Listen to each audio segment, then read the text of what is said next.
Hello everybody.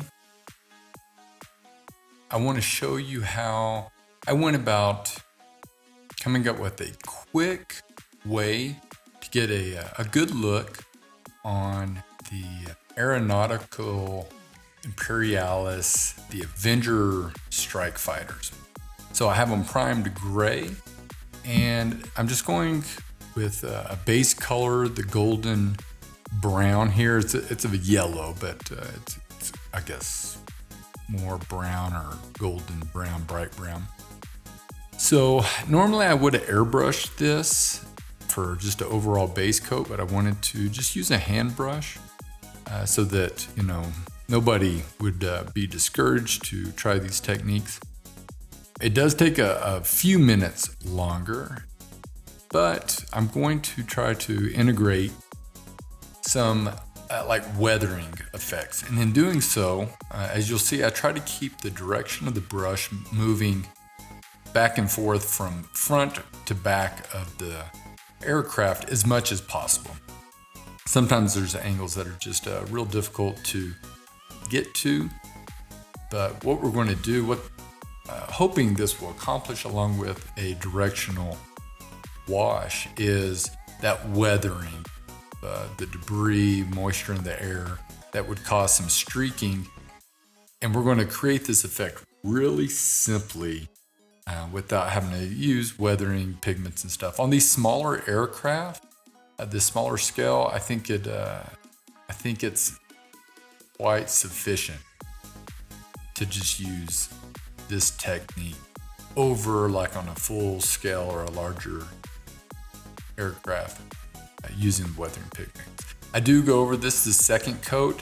I'm not trying to get a solid opaque coat, but I do want it to have fairly good coverage. That way you can kind of see some of the gray underneath. Now, if you go with the black undercoat or primer, you're going to want to cover it up quite a bit because it'd just be too dark. So you want to try, I think gray is the best choice for this. Even a white would cause it to be too bright and not get to see that wear. So it's almost like just a heavy overbrush that I'm doing with this. So just kind of go over this with the second layer and get everything covered.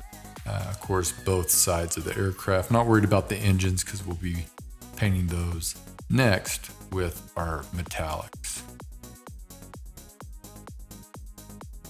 All right, so once again, I really like using the Vallejo metal color paints for my metallics. And as you see my head, I had a different camera angle or a height. And so, you're going to see the top of my bald head a few times. So right now we're just going over with the dark aluminum, just a darker silver with the metal parts, which is mostly going to be the engines. We'll be kind of giving some pop or highlights to these with a copper in the next step. But just going over, I use this is like a 25-cent synthetic brush that I can just kind of really saturate with the paint so that I can just allow it to flow into all the little crevices, but still maintain enough control. I don't want it to go too wild on the yellow portions of the aircraft. So the bombs or the skids, just get that. It's pretty much everything except for the flat panels or on the body of the aircraft. There's also little vents and maybe some electrical or power lines. You can paint as much as you want. The other detail that I like to paint is, and I do get a smaller brush for this, it's the metal frame that goes around the windows. We are going to do a little bit of detailing on the windows, which I'm going to do a different technique, a much quicker technique. This video is just like a quick, how can I get this done? I think my total filming time on this was around 38 or 40 minutes. So now I'm using a copper from Vallejo. I just like it because it's a really thin one, and my liquid metal copper had dried up because I left the lid off. So just going over some of the housing rings around the motor or the engines on these. Again, just getting both sides, just very little. Now, just to add a little bit of detail, I'm looking at some of the stock photos. It had some of these panels painted, a darker color. So this is a dark neutral gray, or it's a gray. It's a dark gray. I don't want to use black because when I put a wash over it, I want to see some of that tonal variation. So just using a brush with a good point so that I can push the paint into that area. You want to cover a few of these panels. You can do as much or as little of this, but it's just to, again, break up the large portion of yellow or whatever your base color is, just to give it a little character or personality. I did both sides. I think I just showed top side of this work, but kind of want to make it symmetrical and doing both sides.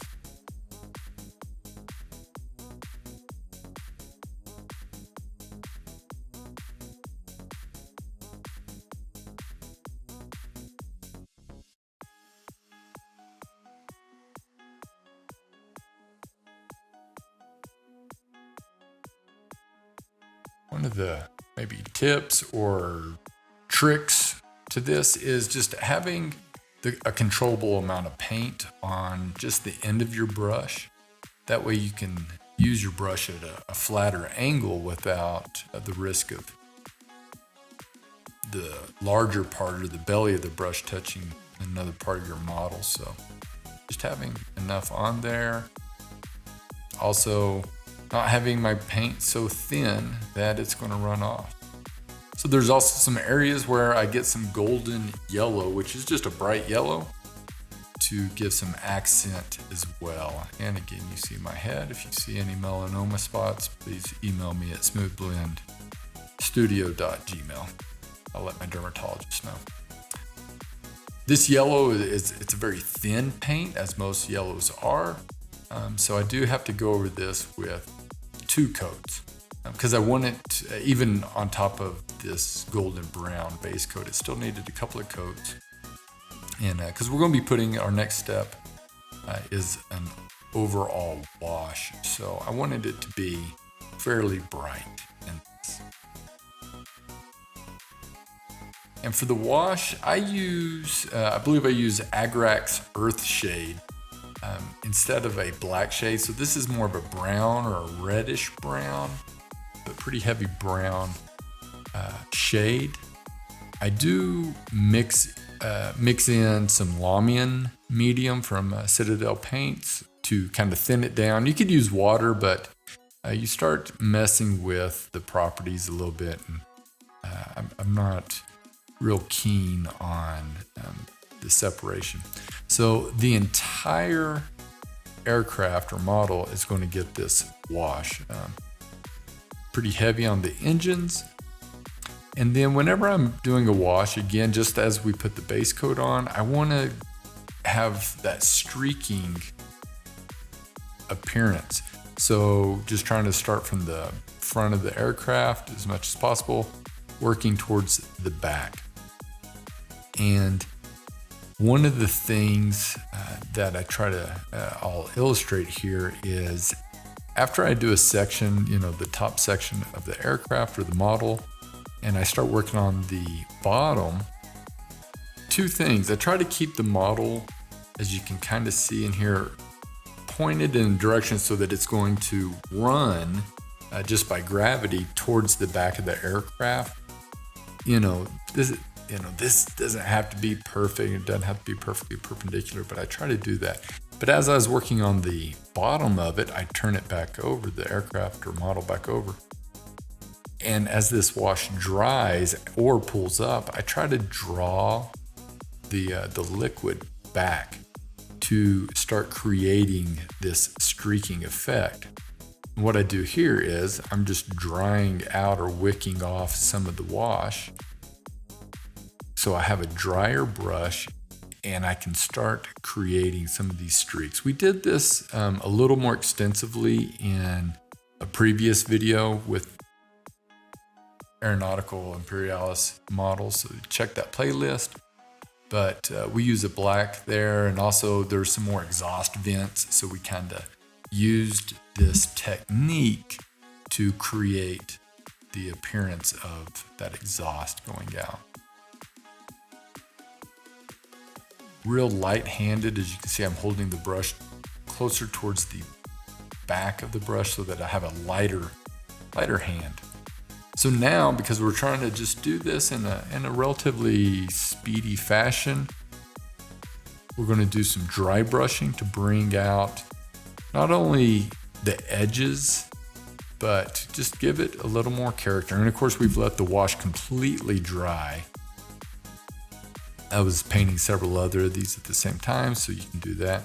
So I just have some ivory and some of that base color, golden brown, and just using a really light dry brush. This is a fairly new brush I got from Pro Acryl that I bought their set and really like their product. So right now you can see going on pretty light, just from the left to the right side, how it's just lightening some of those flat panels up without it just being painted on. So just work around the aircraft. And of course, anytime you're dry brushing, you get this really great effect quickly, but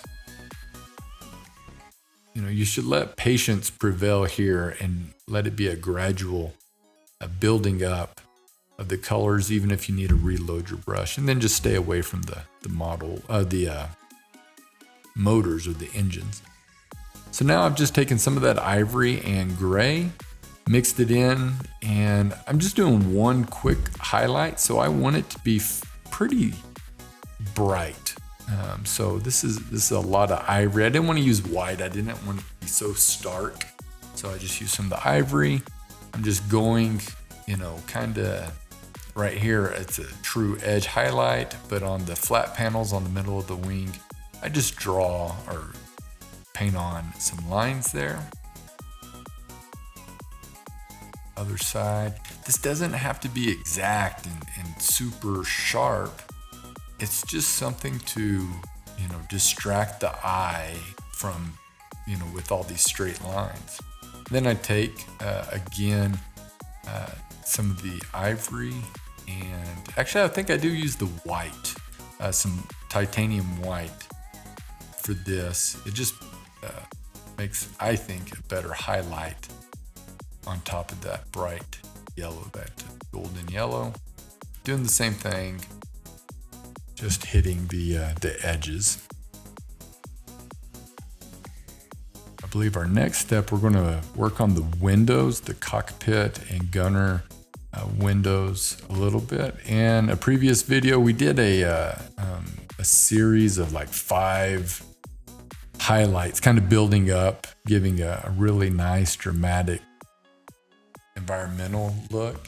I want to do something a little simpler. So we're just covering up these windows with white, just a bold titanium white. So we go to each window. One of the things I did, I tried to just keep the model facing one direction and would work from looking at it, the back of the window from the back of the aircraft as far forward as I could. Did that on all the windows, and then just turn the aircraft around and start from the front part of the windows just to get that, because they're real small. Then I just take some sky blue and get my head in the way and some white, mix that together, and then just kind of stab it in there. Just kind of, stipple it in there just to give it a little sky environmental look. Real simple. Now here is, again, a simple step. All these are fairly simple, but just really it just adds a lot. This is just a black wash, Nuln Oil from Citadel. And I fairly carefully panel line around this aircraft. That's a big thing with model aircraft painting, from my understanding, is getting these really nice lines. Well, this isn't a pristine ship or aircraft, so we're just, we don't have to be perfect with it. And using a wash, it's a little more forgiving where your brush may be outside and maybe even help create that illusion of these lines. So just go over the whole aircraft with that, and you can see the finished product on their painted bases, which is just another video that you can check out in this playlist. I believe I have one more video coming up with another aircraft type, so that'll be coming up in the next week or so. Thank you so much for watching this video, and if you would, like and subscribe, and most of all, paint your models and have fun playing them, and be kind.